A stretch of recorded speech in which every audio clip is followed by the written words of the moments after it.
Bonjour, je fais cette vidéo seulement pour comprendre le fonctionnement de la fonction de redimensionnement des tableaux dans le langage LabVIEW.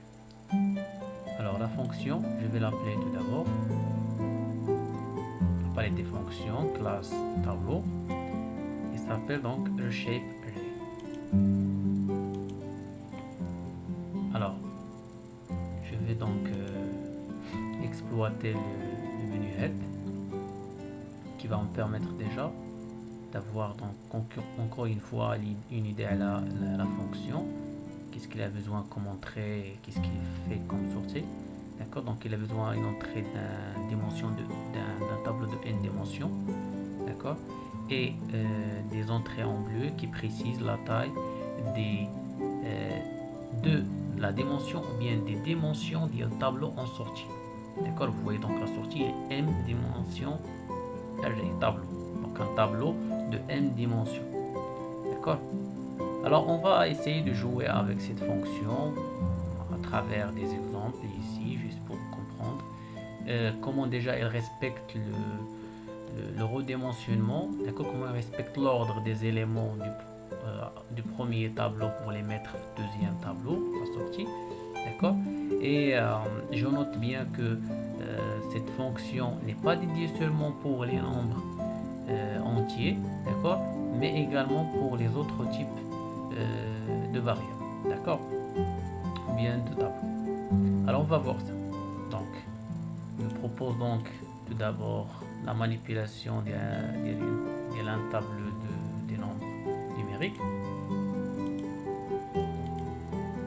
Je vais donc mettre ici commande numérique. Ok. Alors je vais jouer avec bien sûr deux dimensions pour voir l'ordre des éléments, comment ça se respecte pour redimensionner le tableau. J'ai fait ici 3 colonnes et 1, 2, 3, 4, je fais seulement 4 lignes. Je vais donner des éléments ici, si vous voulez, comme en ordre, donc l'élément, l'indice 0, dans 0, et puis ici 1, ici 2, et là 3, et ici 4, juste pour remarquer le changement au niveau, bien dans la phase de redimension. Déjà l'ordre des éléments, comment ça se respecte.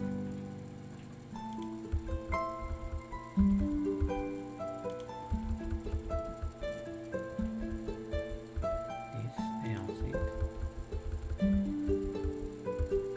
11. Très bien. Donc on a besoin bien sûr d'indiquer cet ordre, bien cet redimensionnement dans un tableau d'une seule dimension. Donc je vais insérer un tableau des indicateurs et là donc fait la classe numérique indicateur, voilà. Donc si j'appelle ça donc la source, tableau source, et là entre parenthèses sécurité, alors là c'est tableau NT, tableau, je vais l'appeler seulement 1, tableau numéro 1 si vous voulez, et là donc je vais faire de sorte qu'il soit un tableau de plusieurs lignes. Donc total, qu'est-ce que je dois faire comme nombre de lignes? D'accord, c'est le nombre total des éléments constituant le tableau pour englober ou couvrir tous les éléments du tableau source. D'accord, on a le tableau source 3 colonnes fois 4 lignes, ça donne 12. D'accord, donc je dois mettre ici 2 éléments. Donc 1, 2, 3, 4, 5, 6, 7, 8, 9, 10, 11 et 12. D'accord, donc ça c'est le premier tableau. Et je vais faire également un deuxième tableau, juste pour voir la différence si on met des éléments en ligne et en colonne. D'accord, la même chose, je vais inviter l'indicateur et là je vais redimensionner un petit peu. D'accord, et ensuite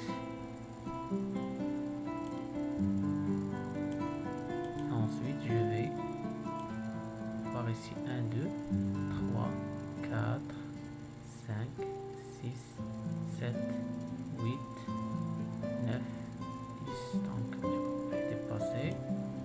Voilà.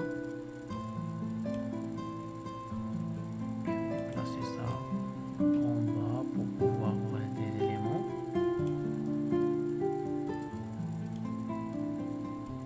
Stop ici par exemple.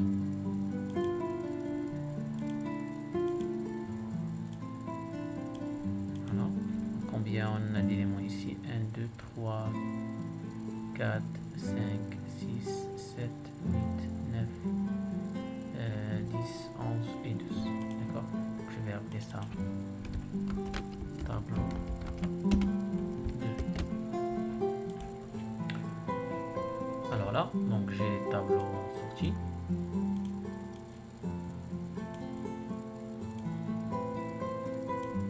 On va voir comment ça va être donc organisé les tableaux de sortie.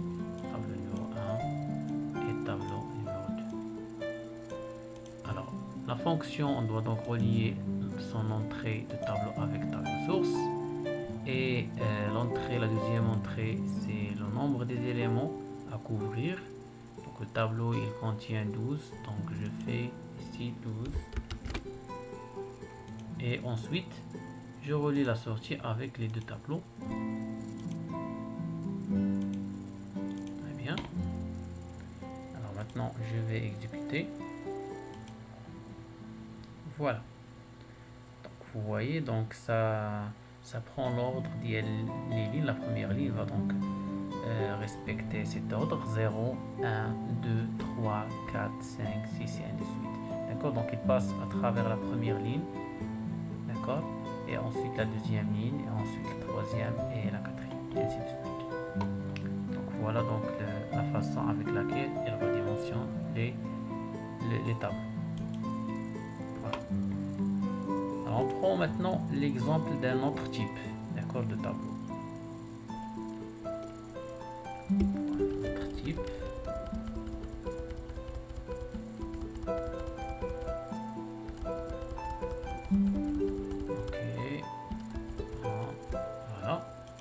C'est le tableau source. Maintenant, on va prendre par exemple des lettres. Voilà, la même chose. Donc, je peux donner plusieurs dimensions.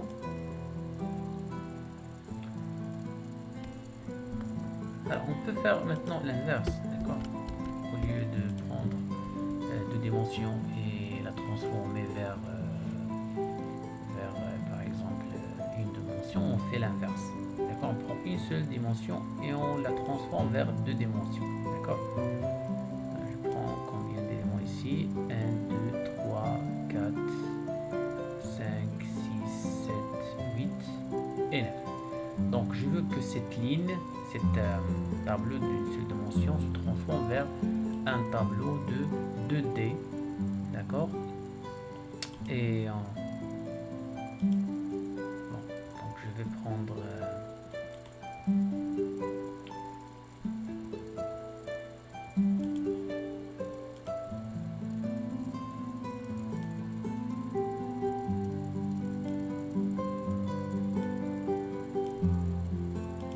alors là, donc je vais prendre 2D. Il doit couvrir bien sûr l'ensemble des éléments puisqu'on a ici 9.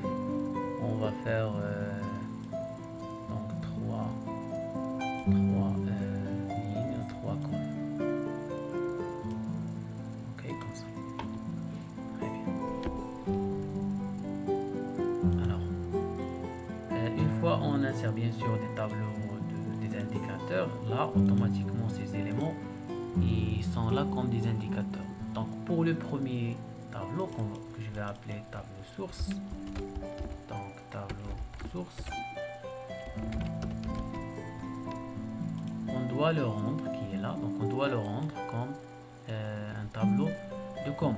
D'accord, donc change, on va faire bouton droit, change to control. Ok, comme ça il va nous donner les valeurs. Bien sûr, les valeurs c'est quoi? Ce sont les états des LED ici. Ici ils sont allumés ou bien éteints. Ok. Par contre, le deuxième tableau c'est tableau de sortie. Alors là, donc automatiquement, on n'a pas besoin de changer l'état. Il va être à droite et celui-là à gauche. Ok, donc on va entrer le tableau ici. Remarquez bien qu'on a ici par défaut l'entrée elle est en rond rouge. Ça veut dire Bina il accepte des valeurs numériques. Mais si on relie donc le type de booléen, tableau booléen avec l'entrée, automatiquement l'entrée va changer de couleur et également la sortie. D'accord. Alors ici, qu'est-ce qu'on a dit? Donc on veut redimensionner le tableau d'une seule dimension vers un de deux dimensions. D'accord. Alors automatiquement on a besoin ici de non pas d'une seule taille mais de deux tailles. Donc la première de la dimension 1 et la deuxième taille c'est pour la deuxième dimension. D'accord. Par exemple le nombre des lignes et ensuite le nombre des colonnes. Ok. Alors on va créer une constante. Donc le nombre d'elle les lignes c'est 3.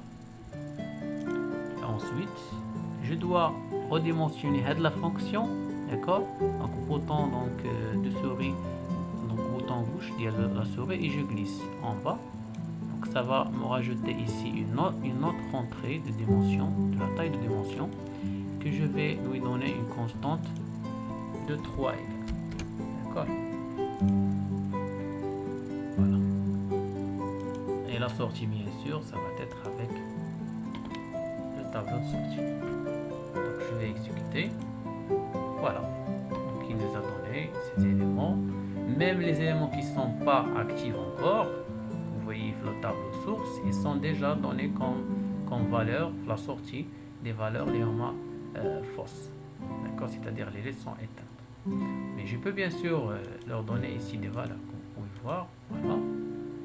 Alors, vous voyez, donc l'ordre il est bien clair, comme on a expliqué tout à l'heure. Donc si j'allume ça, il va allumer celui-là. Si j'allume la quatrième, il va allumer ça, et ainsi de suite. Donc vous pouvez faire vous-même cette manipulation pour comprendre mieux qu'est-ce que se passe. Alors on peut changer également, au lieu de 9 éléments par exemple, à rajouter 3 autres par exemple, juste pour comprendre un petit peu d'autres par rapport aux dimensions qu'on a mis ici, 3, 3, donc c'est pas encore clair, on peut changer un petit peu. Donc si on a par exemple ici 3 lignes et 4 colonnes, dans ce cas là, si j'exécute, qu'est-ce que vous allez voir?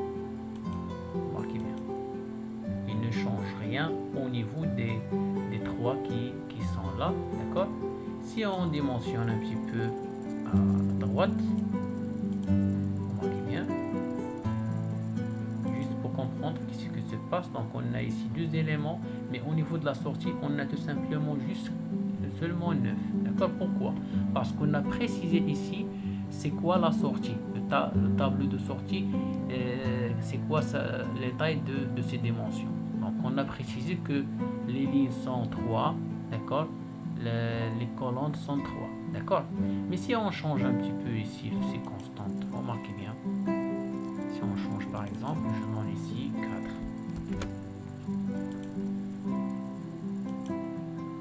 Voilà, donc si on change la deuxième taille, automatiquement ça a changé au niveau du nombre des colonnes. D'accord. Vous voyez, donc la première taille concerne les lignes, la deuxième taille le nombre des colonnes. Ok. Alors on va rechanger les valeurs. Donc par exemple la première 4, ou deuxième simplement 3. D'accord. Remarquez qu'est-ce que ça donne. Voilà. Automatiquement, les autres éléments qui ont été activés tout à l'heure, maintenant ils sont désactivés. Cela veut dire, oui, ces tailles-là, ils précisent, si vous voulez, la réservation en mémoire de ce tableau. D'accord. Ils précisent les limites de ce tableau de sortie. D'accord.